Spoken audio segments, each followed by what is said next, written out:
What's the address of the emergency? My mom is being bad.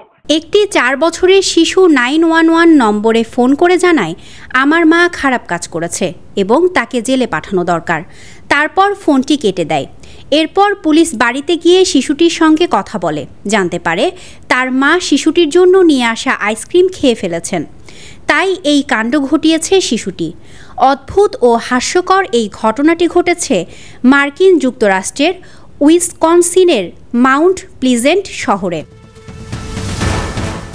এক প্রতিবেদনে এ খবর দিয়েছে CNN। প্রথমে ছেলেটি পুলিশকে জানায় তার মা তার আইসক্রিম খেয়ে ফেলেছেন এবং তার মতে মাকে জেলে পাঠানোই একমাত্র সমাধান।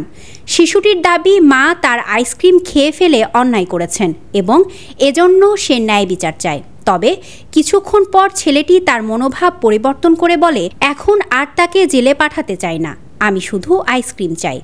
পুলিশ কর্মকর্তারা জানান ঘটনাটি হাস্যকর হলেও এতে শিশুদের ন্যায্যতা, সততার অনুভূতির প্রতিফলন ও আইনের প্রতি অগাধ বিশ্বাস এবং উদারতা প্রদর্শন করে।